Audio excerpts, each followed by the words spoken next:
दोस्तों इस वीडियो के अंदर हम लोग दो रैखिक समीकरण युग्मों को प्रतिस्थापन विधि से किस तरह से हल किया जाता है वो हम लोग सीखने वाले हैं। यदि आप कक्षा 10 में पढ़ते हैं तो आपके परीक्षा में इस तरह से दो समीकरण दे देगा और आपसे कहेगा कि निम्न रैखिक समीकरण युग्मों को प्रतिस्थापन विधि से हल करिए। ठीक है, तो देखिए प्रतिस्थापन विधि से हल करने का मतलब यही है कि इन दोनों को हल करके यक्स और वाई का मान निकालना। तो यक्स और वाई का मान यदि निकल जाता है तो वही इन दोनों समीकरण का हल हो जाता है।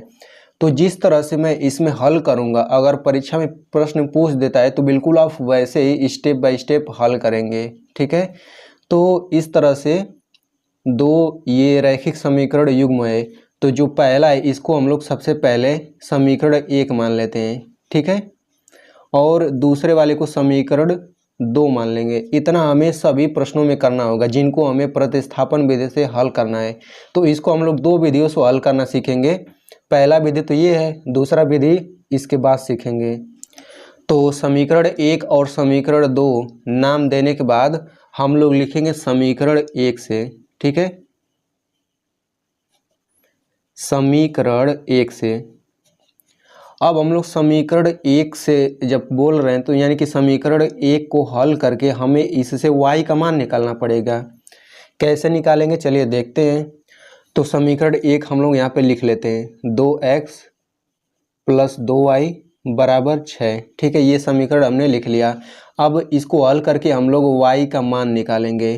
तो चूंकि y यहाँ पे है तो y वाले पद को ऐसे ही लिख लेते हैं, ये हो जाएगा 2y और बीच में बराबर लिख लेते हैं और ये 6 लिख लेते हैं। ठीक है, अब ये 2x जो है बराबर के इधर भेजेंगे तो -2x हो जाएगा, ये इस तरह से। तो यहाँ से 2y = 6 - 2x आ गया। अब देखिए हमें y का मान निकालना है ना, तो y के मान को बाएं पक्ष में रखना होगा। ठीक है, ये बाएं पक्ष है, ये दाहिना पक्ष है। तो यहाँ पे देखिए इस तरह से जब रहता है इसका मतलब ये होता है 2 का गुणा y में हुआ है। ठीक है, तो जब गुणा हुआ है 2 का तो ये जब बराबर के इधर जाएगा तो बटा में हो जाएगा। तो यहाँ से y बराबर हो जाएगा 6 - 2x पूरे का बटा 2 होगा। ठीक है, 2 का यहाँ गुणा हुआ है तो बराबर के इधर भेजेंगे तो भाग हो जाएगा। अब इसके बाद से देखिए 2 कामन ऊपर दिख रहा है तो हम लोग 2 कामन ले लेंगे। तो ऊपर 2 कामन ले लीजिए तो कोष्टक के बाहर 2 हो जाएगा, अंदर हो जाएगा 3 - x बटा 2। अब देखिए 2 का गुणा इन दोनों में करेंगे तो 6 - 2x ही आ जाएगा। 2 × 6, फिर 2 का -x में गुणा करेंगे -2x आ जाएगा। अब 2 से 2 कट जाएगा तो यहाँ से y बराबर हो जाएगा 3 - x। अब हमें इसको समीकरण 3 मान लेना है। अब देखिए जैसे ही बाएं पक्ष में y आ गया इसका मतलब हमने y का मान इतना निकाल लिया। अब देखिए y बराबर 3 - x है तो इसे हम लोग समीकरण 3 मान लेंगे। अब इस y के मान को हम लोग समीकरण 2 में रखेंगे। ठीक है, देखिए समीकरण 1 को हल करके हमने y का मान निकाला इतना। अब इस y के मान को हम लोग समीकरण 2 में रखेंगे। ठीक है, तो लिखेंगे समीकरण 3 से y का मान समीकरण 2 में रखने पर, समीकरण 2 में रखने पर, तो समीकरण 2 यहाँ पे है तो समीकरण 2 को सबसे पहले हम यहाँ पे लिख लेते हैं। समीकरण 2 क्या है, x + 3y = 5। ठीक है, ये समीकरण 2 है। तो चूंकि y बराबर 3 - x है, दोनों बराबर है तो y की जगह हम 3 - x रख ही सकते हैं। तो ये हो जाएगा x प्लस इस y की जगह 3 - x रख दीजिए तो ये हो जाएगा 3। तो देखिए मान रखते समय हम लोग कोष्टक का प्रयोग करेंगे तो ज़्यादा अच्छा रहेगा। ठीक है, तो y की जगह 3 - x है तो हम लोग कोष्टक लगा के 3 - x लिख लेते हैं, ये हो जाएगा बराबर 5। अब यहाँ से ये हो जाएगा x प्लस 3 का 3 में गुणा करेंगे 3 × 3 = 9, 3 का -x में गुणा करेंगे -3x, ये हो जाएगा बराबर 5। अब यहाँ से देखिए x और इसको एक तरह इधर ही रहने देते हैं, x - 3x बराबर ये हो जाएगा 5 +9 को इधर भेज देंगे तो -9 हो जाएगा। अब देखिए x में से 3x घटाएंगे कितना आएगा, -2x आ जाएगा और 5 में से 9 घटाएंगे ये आ जाएगा -4। अब देखिए यहाँ पे इस तरह का जो घटाना होता है या फिर जोड़ होता है जिसमें इस तरह से प्लस माइनस चिन्ह लगाना होता है, तो इसमें अगर आपको डाउट आ रहा है तो इस पर मैंने एक वीडियो पहले ही बना दिया है, आप यहाँ से उस वीडियो को देख सकते हैं। ठीक है, अब यहाँ से देखिए 2 का गुणा हुआ है -2 में, तो यहाँ से बराबर के इधर भेजेंगे तो बटा हो जाएगा, तो ये हो जाएगा -4 पूरे का बटा -2। अब माइनस से माइनस कट जाएगा, 2 एकम 2, 2 दूना 4, तो यहाँ से x बराबर क्या आ जाएगा 2/1, और 2/1 को हम 2 लिख सकते हैं, x बराबर 2 आ गया।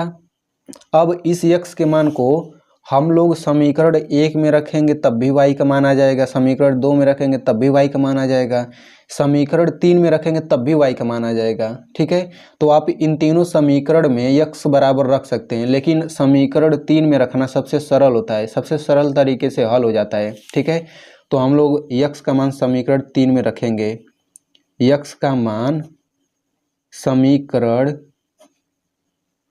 3 में रखने पर, अब x बराबर 2 है तो इसको समीकरण 3 में रख देते हैं। तो सबसे पहले समीकरण 3 हम लोग लिख लेते हैं। समीकरण 3 क्या है, y बराबर 3 माइनस x इतना है। ठीक है, तो ये हो जाएगा y बराबर 3 माइनस x की जगह 2 है तो यहाँ पे 2 रख लेते हैं, तो यहाँ से y बराबर क्या आ जाएगा, y बराबर 1 आ जाएगा। तो जब x और y का मान निकल जाता है तो ये हल हो जाता है। तो अंत में लिखेंगे अतः हल हैं, क्या हल है, x बराबर 2 है और y बराबर 1 है। तो इस तरह से ये क्वेश्चन जो है हल हो गया। तो एक बार फिर से हम लोग समझ लेते हैं। तो सबसे पहले हमने इसको समीकरण 1 माना, इसको समीकरण 2, समीकरण 1 को हमने हल करके y का मान निकाल लिया। अब इस y के मान को हम समीकरण 2 में रखेंगे, क्योंकि हमने y का मान समीकरण 1 से निकाला था तो इसमें नहीं रख सकते हैं, समीकरण 2 में रखेंगे। तो जैसे ही हमने y का मान समीकरण 2 में रखें तो x का मान आ गया। ठीक है, और x का जब मान आ गया तो इसको तीनों समीकरण में से किसी एक में भी रखेंगे तो y का मान आ जाएगा, लेकिन समीकरण 3 में रख करके y का मान आसानी से आ जाता है। तो समीकरण 3 रखने पर y बराबर 1 आ गया। तो इस तरह से ये हल हो गया। ठीक है, अब चलिए हम लोग दूसरी विधि देख लेते हैं। दूसरी विधि में भी बिल्कुल हम लोग वही सवाल लेते हैं। ठीक है, तो पहली विधि में हमने समीकरण 1 को हल करके y का मान निकाला था, इस विधि में बस हम लोग समीकरण 1 को हल करके x का मान निकालते हैं। ठीक है, तो लिखेंगे सबसे पहले समीकरण 1 से, फिर समीकरण 1 को हल करके हम लोग x का मान निकालते हैं। यहाँ पे देखिए, अब पहली विधि में हमने y का मान निकाला था, लेकिन इसमें x का मान निकालेंगे, तो अब इसे समीकरण 3 मान लेते हैं। अब इस समीकरण 3 से x का मान समीकरण 2 में रखेंगे। ठीक ना, यानी कि सेम वही प्रोसेस है, बस इतना सा फर्क है कि समीकरण 1 से हम लोग x का मान निकालेंगे। तो ये हमने x का मान निकाल दिया, इसको समीकरण 2 में रखेंगे तो हल करने पर इसमें y का मान आएगा। तो y का मान अब आ गया, तो इसको हम लोग समीकरण 1, 2, 3 इनमें से किसी में रखेंगे तो x का मान आ जाएगा, लेकिन समीकरण 3 में रख करके हल करना आसान होता है। तो इस y के मान को समीकरण 3 में रखेंगे, तो ये हमने रखने पर हल करेंगे तो x बराबर 2 आएगा। तो लिखेंगे अतः हल है x बराबर 2, y बराबर 1।